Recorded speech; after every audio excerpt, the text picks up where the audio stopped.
Please உட்காருங்க. வேல்முருகன் வேல்முருகன் வேல்முருகன்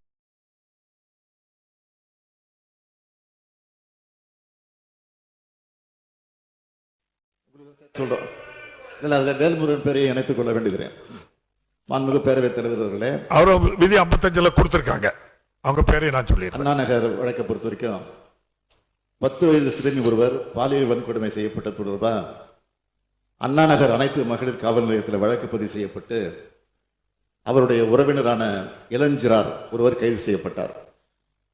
காவல் நிலையத்தில் விசாரணை அதிகாரி தங்களை தவறாக நடத்தினதாகவும் குற்றத்துக்கு காரணமான சதீஷ் என்பவரை கைது செய்யணும் சிறுமியின் பெற்றோர் குற்றம் சாட்டியதை தொடர்ந்து இந்த வழக்கு கோயம்பேடு அனைத்து மகளிர் காவல் நிலையம் காவல் ஆய்வாளருக்கு மாற்றப்பட்டது. அதன் அடிப்படையில் நடைபெற்ற விசாரணையில் குற்றம் சாட்டப்படுகிற சதீஷும் கைது செய்யப்பட்டார். இந்த நிலையில மாண்புமை உயர்நீதிமன்றம் இந்த வழக்கை சிபிஐ விசாரணைக்கு மாற்றினாங்க.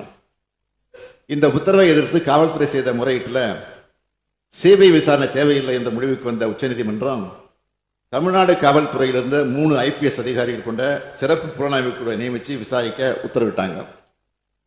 உச்சநீதிமன்றம் நியமித்த சிறப்பு புலனாய்வு குழு இப்போ இந்த வழக்கில் அதிமுகவை சேர்ந்த 103வது வட்டச் செயலாளர் சுதாகர் என்பவரையும் பெண் காவல் ஆய்வாளர் ராஜு என்பவரையும் நேற்று கைது செய்து அவங்க நீதிமன்ற காவலுக்கு உட்படுத்தப்பட்டிருக்காங்க.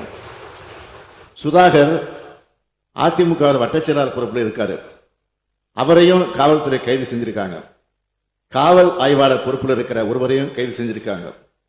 நான் முன்பு விளக்கம் தந்த சென்னை மாணவியோட கைது செய்யப்பட்டவர் நிச்சயமா சொல்றேன், உறுதியாக சொல்றேன், திமுக உறுப்பினர் இல்லை, திமுக ஆதரவாளர். அதை நாங்கள் மறுக்கல. அமைச்சர்களோடு அரசியல்வாதிகளோடு படங்கள் எடுத்திருக்கலாம், தவறு இல்லை. ஆனால் யாராக இருந்தாலும் உண்மையாக திமுக இருந்தாலும் நான் நிச்சயமாக உறுதியாக நடவடிக்கை எடுப்பேன். அதில் எந்த மாற்றம் கிடையாது. ஆனால் திமுக இல்லை, திமுக உறுப்பினர் அல்ல, திமுக அனுதாவி, அதுதான் உண்மை. எனவே எப்படி இருந்தாலும் கூட அந்த குற்றவாளியை நாங்கள் காப்பாற்றல, உடனடியாக கைது செஞ்சு சிறையில் அடைச்சிருக்கிறதோடு குண்டர் சட்டத்திலையும் போட்டிருக்கிறோம்.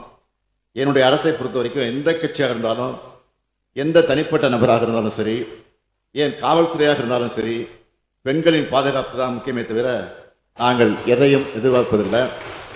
ஆகையால் எதிர்க்கட்சி நண்பர்களை நான் கேட்டுக்கொள்ள விரும்புவது, குற்ற செயல்கள் எதுவாக இருந்தாலும் குற்றவாளிகள் யாராக இருந்தாலும் நேர்மையா நியாயமா கடுமையா நடவடிக்கை எடுத்து வருகின்ற அரசை குறை சொல்லாம பெண்களுடைய பாதுகாப்பு தங்களால் என்ற ஒத்துழைப்பை அனைவரும் அரசுக்கு வழங்கிட வேண்டும் என்று கேட்டு அமைகிறேன். பாதகம் செய்பவரை கண்டால் நாம் பயம் கொள்ளலாகாது பாப்பா.